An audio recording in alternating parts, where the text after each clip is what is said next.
Hola familia, ¿cómo están? Bienvenidos al segundo episodio de José Víctor y Jessica Dugan, el lado B, y estamos súper contentos de estar aquí con ustedes una vez más y felices de poder volver a grabar contigo, mi amor. Gracias. Quiero decirles que el primer episodio fue un éxito. Sí, la gente estaba súper contenta. Full comentarios, me sorprendieron. Muy buen feedback, retroalimentación. Y gracias a todos nuestros seguidores, nuestros amigos, familiares que nos están apoyando. Ya sabes, suscríbete a nuestro canal, el de JV, y síguenos en las redes sociales, @José-Víctor-Dugan, @Jessica-Dugan-Cristian. Y estamos contentos porque ya vamos a hablar un poquito sobre el lado B, que es la enseñanza del domingo pasado, que estuvo poderosísima. Tremenda.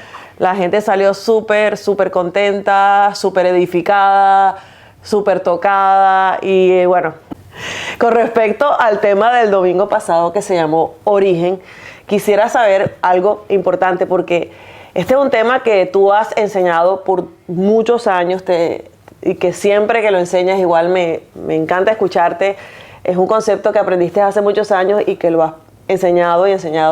Esta parte de tu libro, Esclavo a Hijo. ¿Qué sería lo que más importante que tú quisieras que las personas recuerden cuando escuchen este mensaje? Del lugar de origen, del principio del lugar de origen. Este es un principio que ha marcado mucho mi enseñanza. Lo aprendimos hace años y yo lo que hice fue de alguna manera aplicarlo al tema de paternidad que Dios me dio desde el principio del 2002, por ahí más o menos. Y es un principio clave para poder entender qué es realmente la vida abundante, porque yo lo utilizo para explicar lo que la Biblia dice acerca de esa vida plena y abundante que Jesús vino a darnos. Porque en Juan 10:10 Jesús dice, el ladrón solo viene para matar, hurtar y destruir. Yo he venido con el propósito, me encanta como dice la traducción en lenguaje actual, con el propósito de darles una vida plena y abundante. Y eso es algo que tenemos que como dejar que digerirlo un poco, porque Jesús lo que está diciendo es, para esto vine. O sea, yo no vine para que sufras, yo no vine para condenarte, yo no vine para castigarte. Yo vine con el propósito de darte una vida plena y abundante. ¿Todos tenemos acceso a esa vida? Todos tenemos acceso. Lo que pasa es que tenemos que explicar bien cuál es esa vida abundante.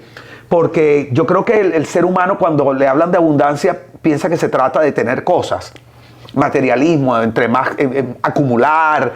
Y la abundancia, que Jesús vino a darnos una abundancia más profunda, más significativa, que trae una verdadera plenitud, porque tú puedes tener una abundancia material y no vivir en plenitud. Así es. Pero Él dice que Él vino a darnos una vida plena y abundante. Yo conozco mucha gente de dinero que no vive en una vida plena. Entonces, Jesús explica, luego en Juan 17, cuando le está orando al Padre, Él explica que esa vida abundante es conocerlo a Él, o sea, tener una relación íntima con Dios como Padre, la primera persona de la Trinidad, ¿verdad? Y utiliza esta palabra, que te conozca. Una palabra conocer se refiere a una relación profunda de compenetración en el corazón, íntima, ¿verdad? No es tanto que te lo presenten, sino realmente conocer a esa otra persona profundamente. Pero ¿qué sucede? Jesús está definiendo que la vida plena y abundante que vino a darnos se encuentra en esa relación íntima con Dios Padre. Pero ¿cuál es el problema? El problema es que la humanidad está desconectada de Dios Padre. Exactamente. Entonces, en este principio del lugar de origen, yo lo que enseño, y lo que enseña la Biblia realmente, es que Dios Padre es nuestro origen. Y que hasta que nosotros no nos volvamos a reconectar con ese origen, nosotros no podemos realmente experimentar o disfrutar la vida plena y abundante. Entonces, ¿qué es lo que me parece lo más importante? Entender que la función de la iglesia no es tanto andar corrigiendo a la gente, sino ver cómo los podemos ayudar a reconectar con su origen, que es Dios Padre. ¿Por qué? Porque tú puedes tratar de corregir hábitos y conductas y la persona nunca experimentar la vida plena y abundante. Yo conozco personas que tienen hábitos tremendos, buenas conductas, y lógicamente eso les permite tener un estilo de vida saludable, pero al final no es lo que te da plenitud. Nuestra plenitud se encuentra en volver a nuestro lugar de origen, que es volver a nuestro Padre. Entonces, yo diría que tal vez lo que rescato y lo que considero más importante es que nosotros entendamos que no hay nada más importante que poder ser instrumentos para reconectar a la gente con Dios Padre, porque al final eso es lo que realmente les va a permitir disfrutar la vida que Jesús vino a darles. O sea, no es cambiar tu manera de vivir, es cambiarte por dentro. Es un milagro profundo que Jesús quiere hacer de adentro hacia afuera, y eso se encuentra o lo encontramos cuando le abrimos nuestra vida o empezamos esta relación con Jesús, y a través de Jesús Él nos reconecta nuevamente con el Padre, que es nuestro lugar de origen.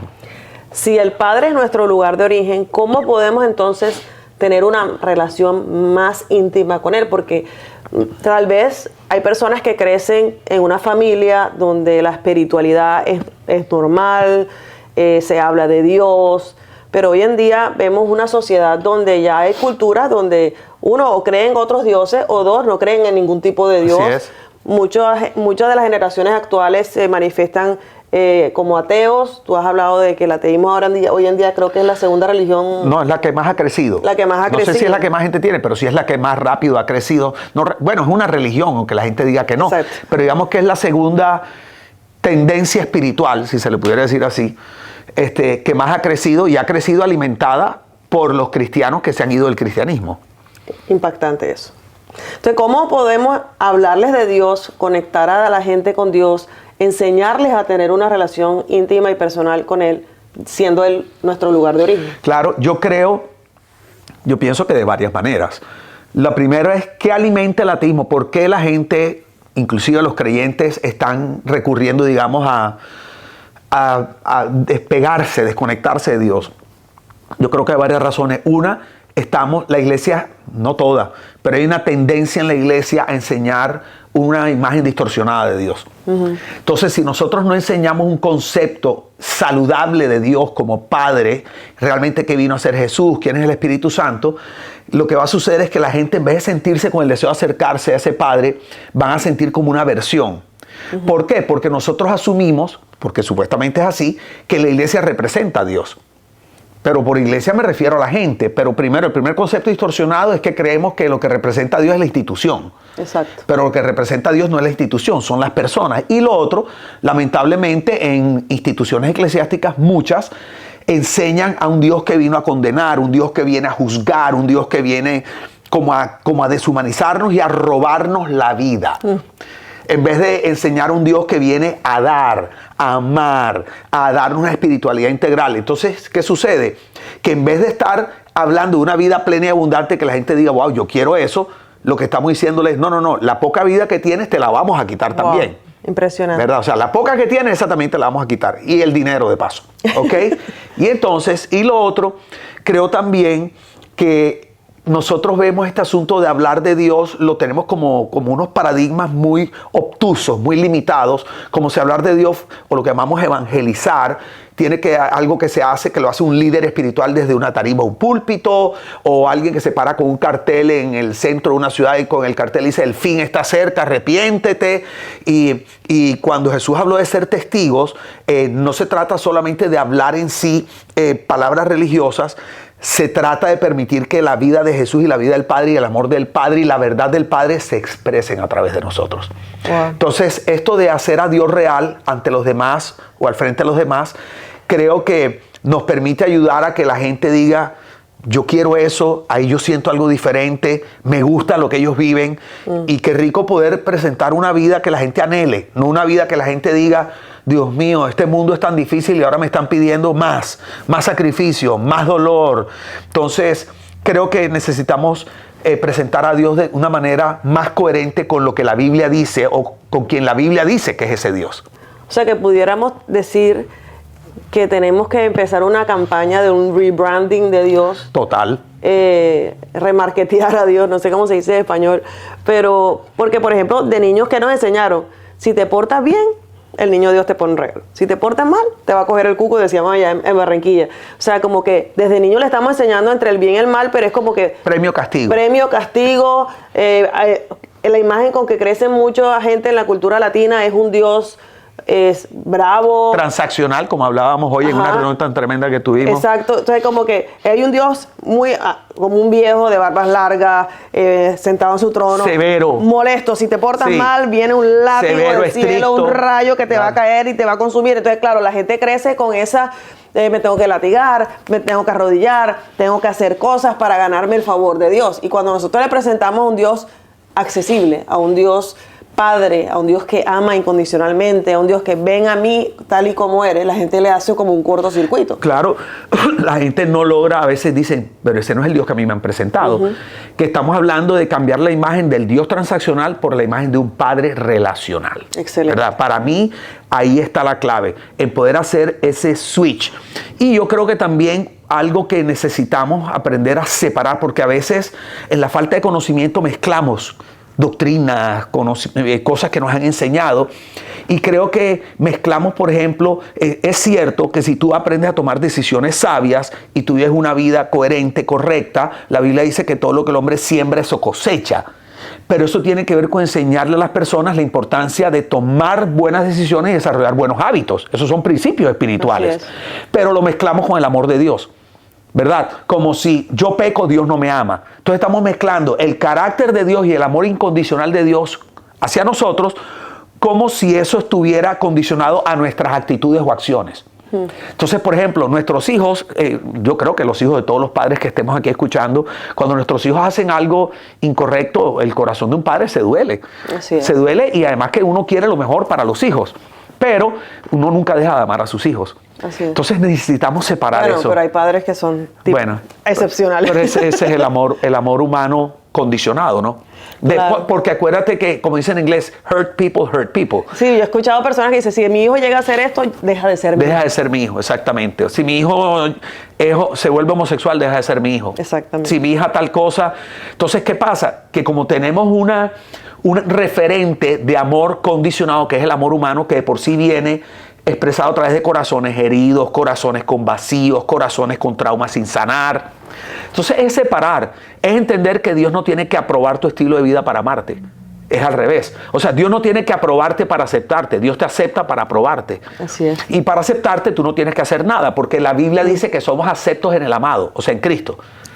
O sea que ni siquiera tenemos que hacer algo para que Dios nos acepte. Dios nos aceptó en Cristo. Amén. Entonces en Cristo tenemos acceso, ¿verdad?, a ese lugar de origen que es nuestro Padre. Y luego, en esa relación real y genuina de una persona que conoce el carácter y el corazón del Padre, que es un amor incondicional, que es un ser que jamás te va a dejar de amar, eso produce que las personas empiecen a bajar la guardia. Me voy a meter en un tema que tiene que ver con esto, pero esto sí es lado B, de bueno, ¿ok? Lado B de bueno. Cuando Adán y Eva pecaron, lo primero que hicieron fue que se cosieron hojas de higuera y se cubrieron, porque la Biblia dice que les dio vergüenza. Entonces, cuando el ser humano siente vergüenza, se tapa. Ellos se taparon. Y luego, cuando Dios empezó a buscar a Adán y empezó a llamarlo, y de pronto Adán dice, aquí estoy, dice, Adán, ¿dónde estabas? Adán dice, tuve temor y me escondí. Entonces, ahí hay dos cosas súper importantes. El corazón del ser humano, nuestra tendencia es cuando tenemos vergüenza, taparnos. Y cuando tenemos miedo, escondernos. Wow. Entonces, si nosotros predicamos un Dios cuyo amor es condicionado, castigador, que está con un látigo listo para darte, ¿verdad? Eso lo que provoca es que la gente no se sienta confiada de venir de una manera transparente a Él. Entonces, lo que estamos haciendo es que la imagen del Dios que predicamos produce vergüenza y temor. Y de por sí, la raza humana ya viene con un corazón lleno de vergüenza y temor por las cosas que vivimos y los traumas que vivimos. Así es. Entonces, nosotros le añadimos a eso. Entonces, estamos generando comunidades espirituales con gente avergonzada y atemorizada. ¿Qué significa? Gente que se tapa, o sea, que no se muestra como es. O sea, no vienen delante de Dios como ellos son. Y gente atemorizada que esconde.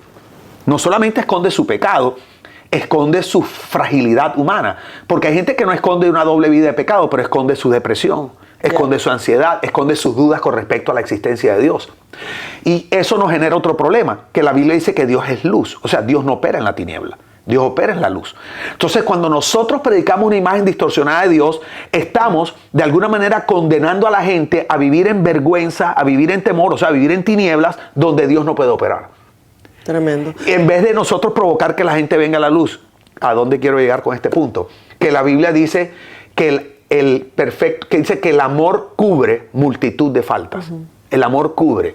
Cuando predicamos un Dios de amor, ese amor cubre, o sea, hace que la persona imperfecta se sienta cubierta.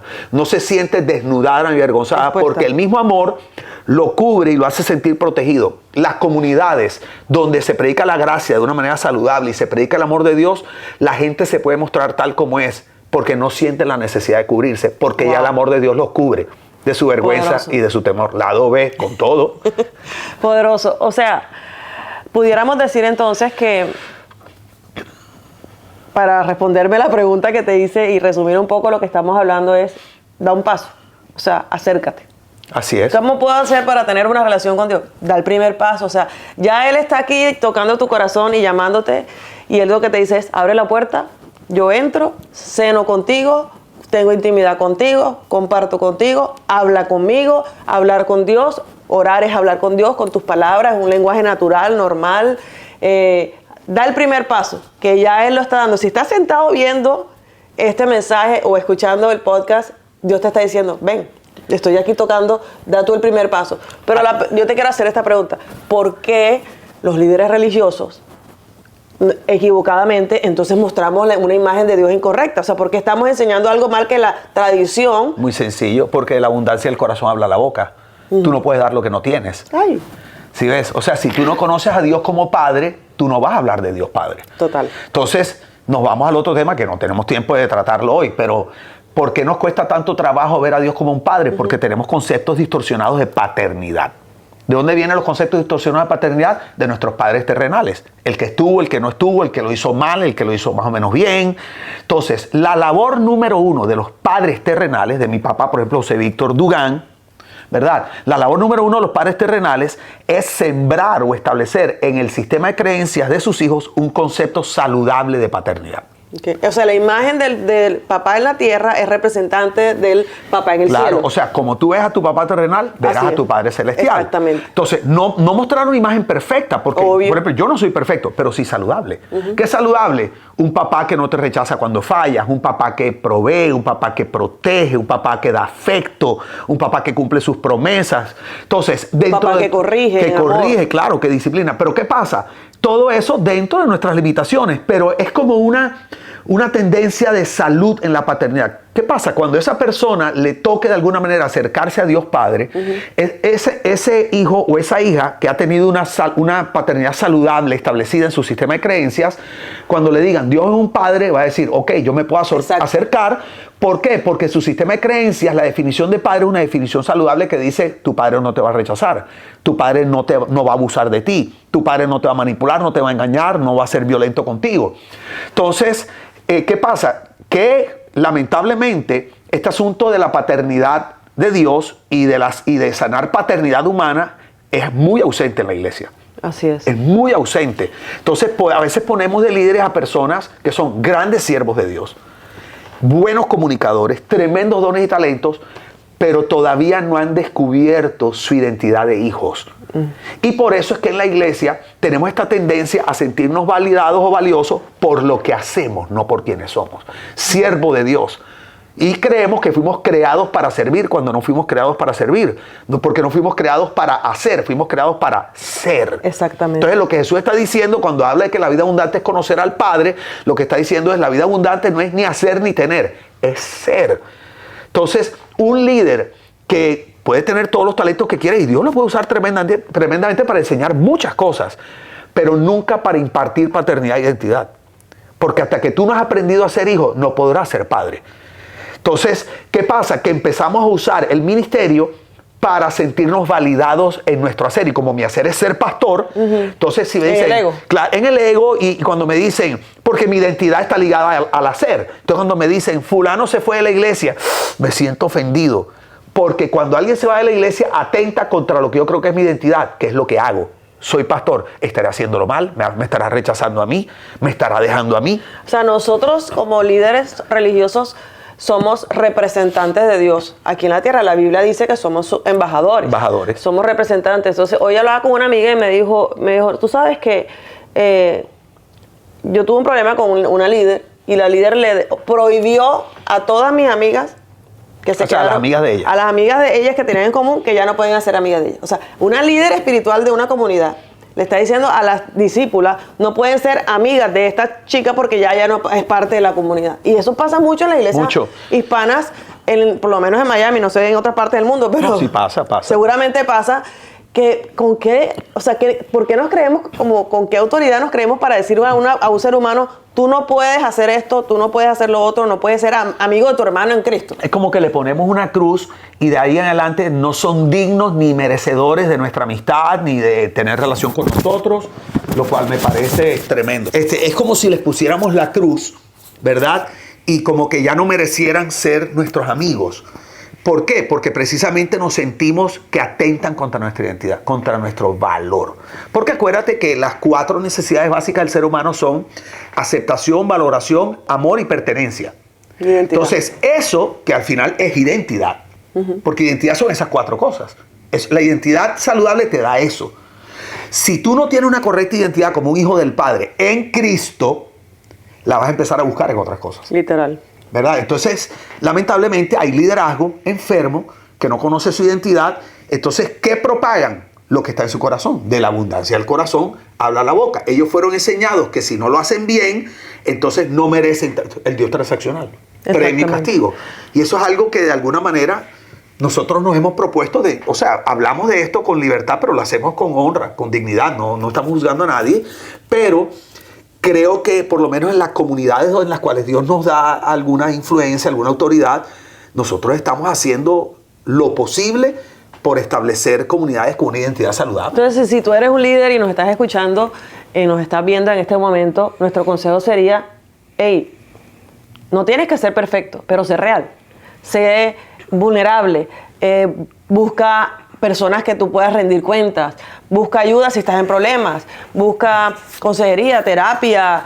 Yo tengo una terapeuta, él tiene una terapeuta, tenemos pastores que nos cubren. O sea, no crees que lo tengas que hacer solo, porque realmente todos hemos vivido unas vidas, ninguno ser humano vive una vida perfecta. Venimos de familias disfuncionales, tenemos un pasado, tenemos historias, pero la idea es que nosotros tratemos en lo posible ser la mejor versión de nosotros mismos con Jesús, pero a la vez decir a la gente, hey, en esta área todavía estoy en proceso, en esta área estoy aprendiendo, en esta área estoy creciendo, pero yo quiero ser, líder es el primero que lo hace, pero no quiere decir que seas, mejor dicho, el non plus ultra, el mejor de todos. Nadie pudiera ser un líder. Nadie. O tendría que ser un líder que oculta su realidad. Exacto. Y muchos hay. Claro, porque creemos que debemos ser perfectos. Y por eso la gente, cuando los líderes caen o pecan, se decepcionan de Dios, de la iglesia, porque ellos ven en ese líder tal perfección que asumen que no es un ser humano. Yo me acuerdo, a contar una anécdota aquí un poquito chistosa, pero yo me acuerdo cuando pastoreamos la iglesia grande, una vez yo entré al baño, yo tenía en mi oficina baño, pero cuando yo estaba por el auditorio yo iba al baño donde iba todo el mundo. Y yo me acuerdo que estaba ahí en el baño y al lado mío se puso una persona a orinar, a hacer pipí, y se me quedó mirando impactado que el pastor hacía pipí. Entonces yo lo miré y yo dije, yo también hago pipí. O sea, a mí no se me evapora, tú sabes, los líquidos del cuerpo, porque hemos llegado al punto donde creemos que los líderes espirituales son personas diferentes. Inaccesibles. Como con superpoderes. Ajá. Al punto que hay personas que llegan, hace rato no me pasa, porque creo que en la comunidad que hemos establecido hemos sido tan intencional en esto, pero tú te acuerdas que antes mucha gente nos decía, ay pastor, ore por mí porque usted tiene línea directa con Dios, porque usted Dios lo oye diferente. Y yo decía, pero ¿por qué esta persona piensa que a mí Dios me oye diferente? Como si fuera palanca. Tú sabes, palanca en Colombia es cuando tú tienes a un conocido que da una relación directa con el presidente de la empresa, por ejemplo. Y yo le decía, no, tú tienes la misma relación, la misma capacidad de ir a Dios que tenemos nosotros. Entonces, tenemos el mismo Espíritu Santo que está en ti, está en mí, está en ti, el mismo tamaño. Así es.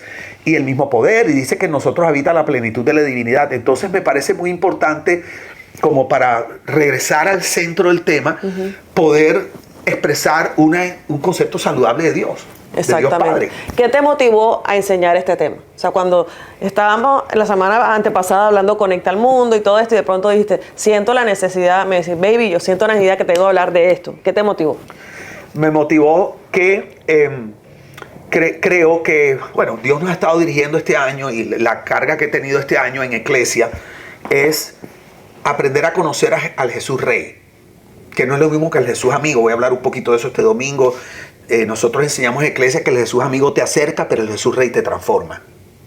Entonces, si nosotros queremos vivir y experimentar la vida abundante, necesitamos dejarnos ser transformados por ese Jesús. Pero ¿qué pasa? Que hoy en día vivimos en medio de una generación que tiene temor de confiar. Es una generación muy desconfiada de las autoridades, Y Dios es una autoridad también. Así es. Los pastores somos autoridades, los papás, los profesores, los doctores. Entonces, esta generación ha venido sustituyendo autoridad por influencia. Porque le tenemos miedo a la autoridad y estamos heridos con la autoridad. Las autoridades nos han decepcionado, han abusado de la gente, han manipulado, nos han robado. Entonces, ¿qué pasa? Que hemos buscado cómo poder tener gente que impacte nuestra vida sin tener que permitirles que entre muy profundo en el corazón. Entonces, ¿qué hemos hecho? Sustituir a una autoridad sobre mi vida a alguien que influye sobre mi vida.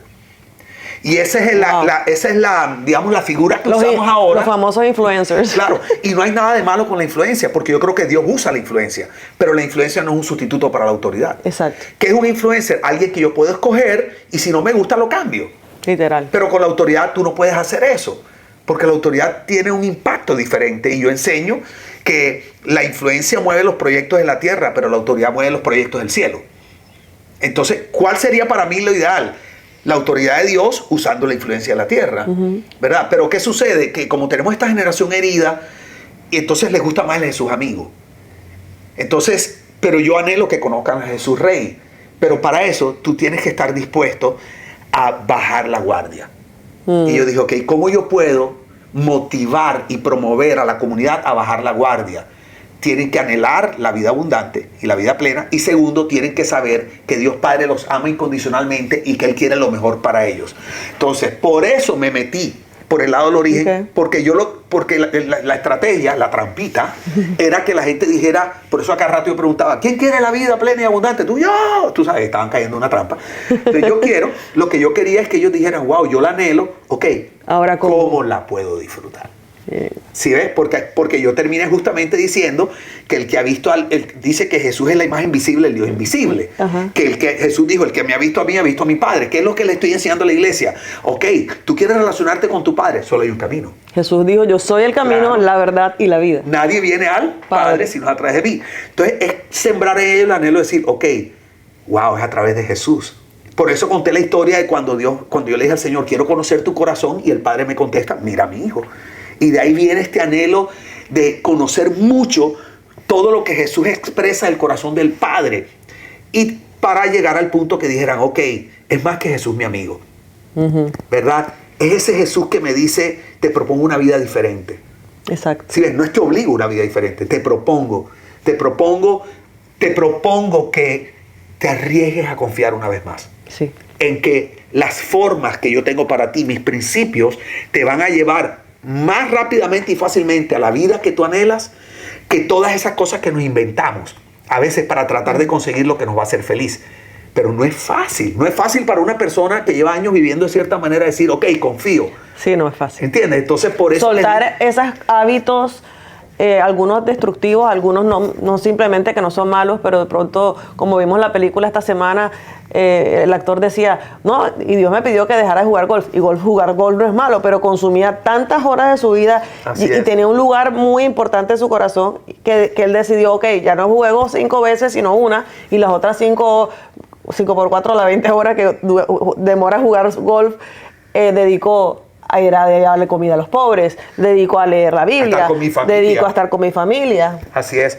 Y yo creo que cuando tú empiezas a tener una imagen correcta de Dios, tú empiezas a escuchar a Dios de manera diferente.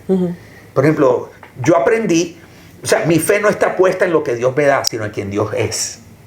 Pero para eso tú necesitas conocer a Dios, el carácter de Dios. Así es. ¿Verdad? Entonces yo entendí que, por ejemplo, Dios a unas personas le dice, yo no quiero que tomes alcohol, y a otras no. Entonces, el que Dios le dijo que no tome alcohol, asume eso como un dogma y dice, no se puede tomar alcohol, alcohol es pecado. No, y resulta que era un trato de Dios con él, porque él tenía problema con el alcohol. Wow. Y lo vuelve una ley. Claro, y lo vuelve una ley, lo vuelve una dogma. Usamos una experiencia para derivar una verdad. Entonces, no podemos aplicarle lo mismo a todo el mundo, porque no todo el mundo tiene los mismos rollos ni los mismos problemas. Pero todo al final se trata de conocer a Dios. Ojo, la enseñanza de este domingo. No se la pueden perder. No. Va a ser una cosa tremenda, porque Dios nos ha mostrado, baby. Aunque cuando sale este programa, ellos de pronto ya la vieron porque es la otra semana, pero los que no lo han visto quedan picados, porque ya la tengo que ver. Sí, no, es una cosa tremenda. Tú me filmaste, hiciste un reel, yo preparando la enseñanza, precisamente tú que te ríes de mí, ¿verdad? Que me agarras siempre yo todo emocionado. la enseñanza está tremenda. O sea, es una enseñanza de esas que marca un antes y un después. Qué lindo. Cuando hablas de vida abundante y plena, ¿qué desafíos personales has enfrentado tú para experimentar esa realidad? O sea, ¿cómo antes no tenías esa vida abundante y plena, pero ahora sí la tienes? Y hay áreas que todavía la estoy descubriendo, porque esto es de toda la vida. Pero yo diría que me tocó y me ha tocado derribar muchos paradigmas errados que tenía en mi corazón. Algunos por mi relación con mi papá. Fue un papá espectacular, pero él no fue un papá perfecto. Y en algunas áreas, digamos, no me modeló una paternidad saludable. Porque tú no puedes dar lo que no tienes. Por ejemplo, a él le costó mucho trabajo dar afecto. Entonces yo crecí con una necesidad de afecto tremenda, y entonces me volví un manipulador. Yo era como un camaleón. Yo me convertía, de acuerdo al grupo donde estaba, me convertía. Si estaba con los marihuaneros, yo era el marihuanero del grupo. Si era con los nerds, yo era el nerd del grupo. Si era con los rockeros, era el rockero.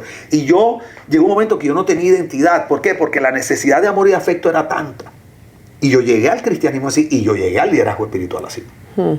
Entonces, por ejemplo, derribar paradigmas que tenía de antes, paradigmas religiosos. Le doy gracias a Dios por la persona que fue nuestro pastor, que aunque cometió errores nos enseñó muchas cosas buenas. Ese hombre nos enseñó la gracia de Dios, nos enseñó cosas tremendas. Entonces, todavía me encuentro que en momentos difíciles, en momentos de crisis, siento que me afloran, como que se vuelven gatillos, son como unos gatillos que afloran. Por ejemplo, yo en mi vida tuve problemas de ira, tuve problemas de venganza. Entonces siento que hay el que te conoce dirá, ¿cuándo, cómo y dónde? Ese hombre tan dulce, tan bueno y tan santo, ¿verdad? Claro, tenía unos problemas de ira tremendos y, por ejemplo, tú sabes que uno de los desafíos en los cuales tú me has ayudado mucho es a expresar lo que yo siento. Y gracias a Dios por la sabiduría que Dios te ha dado, y eres psicóloga, y Dios te ha ido mostrando cómo tener momentos donde tú me dices qué sientes, te veo diferente, te he notado triste, te veo deprimido, te veo amargado, y yo no me doy cuenta. O sea, y Dios te usa. Entonces, por ejemplo, uno de los desafíos para disfrutar la vida plena y abundante ha sido aprender a hablar, aprender a comunicar lo que siento, que nuestros hijos son tan buenos en eso, ¿verdad? Inteligencia emocional, Esa lo que se llama hoy en día. Sí. Yo pienso, en mi caso, atreverme a ser Jessica. Cuando entramos al mundo cristiano, evangélico, protestante, porque nosotros conocimos a Jesús en los años 90,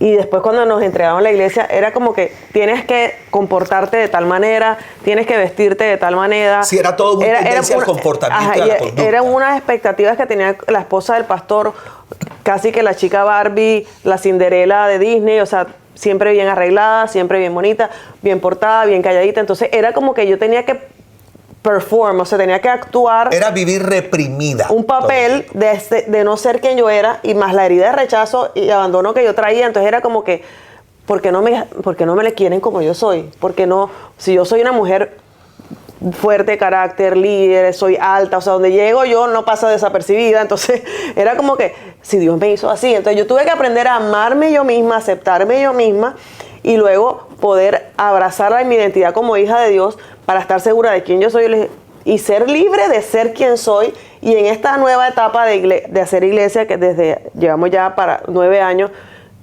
yo te dije, yo estoy dispuesta a hacerlo, pero yo quiero ser yo. Claro, yo recuerdo el día que me dijiste con lágrimas en los ojos, me dijiste gracias por haber establecido una comunidad espiritual con una cultura de transparencia, donde puedo ser yo. Me dijiste, ya no tengo que estar en esa burbuja de cristal, como esa Barbie saludando perfectamente. Y fíjate que esa cultura, aunque no fue fácil, no fue fácil porque la misma gente no sabía cómo hacerlo.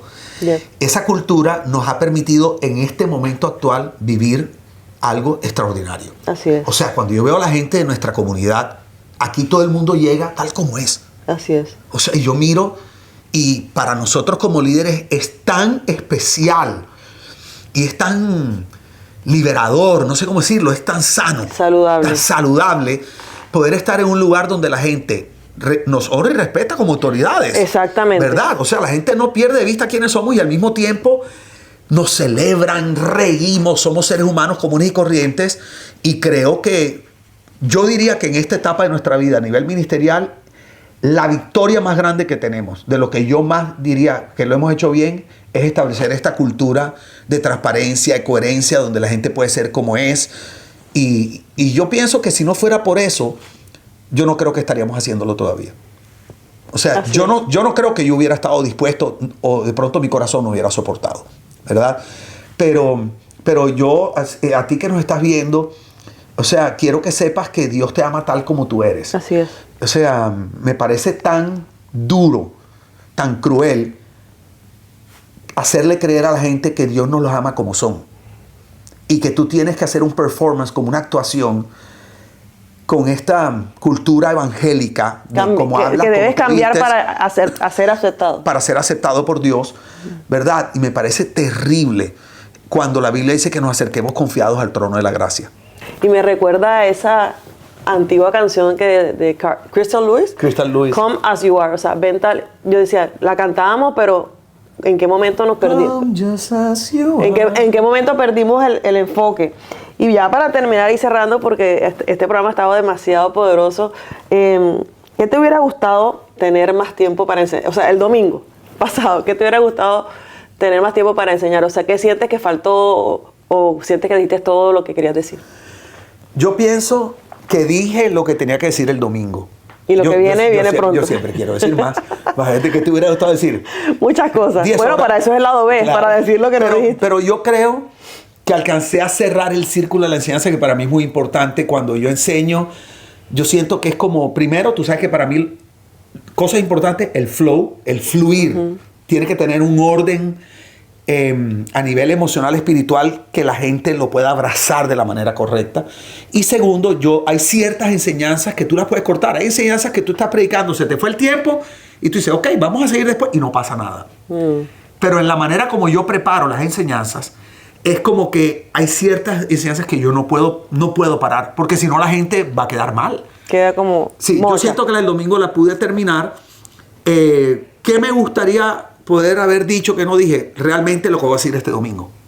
Que cuando ustedes vean esto, a lo mejor ya lo vieron. Pero yo la planeé precisamente con la intención de no tener que decir lo que voy a decir el domingo siguiente. Exacto. Entonces estoy contento porque siento que Dios me dio la estrategia para poder ir llevando a la gente en este fluir donde se pueda ir materializando en ellos esa vida plena y abundante que Jesús nos vino a dar. Porque en últimas, baby, esto no se trata de controlar a la gente. Porque si fuera por controlar a la gente, nosotros no haríamos las cosas como las hacemos y estaríamos todavía en la mega iglesia que tuvimos. Así es. Nosotros tenemos un genuino deseo, es una pasión. Primero, por honrar a Dios. O sea, eso es lo que nos ha mantenido. Y segundo, ver el propósito de Dios cumplido. Pero es que para nosotros el propósito de Dios es el corazón de la gente. O sea, tú no puedes despegar el propósito de Dios de las personas, porque el propósito de Dios son las personas. Entonces, cuando yo veo la obra de Dios en las personas, ya yo me siento que yo soy feliz.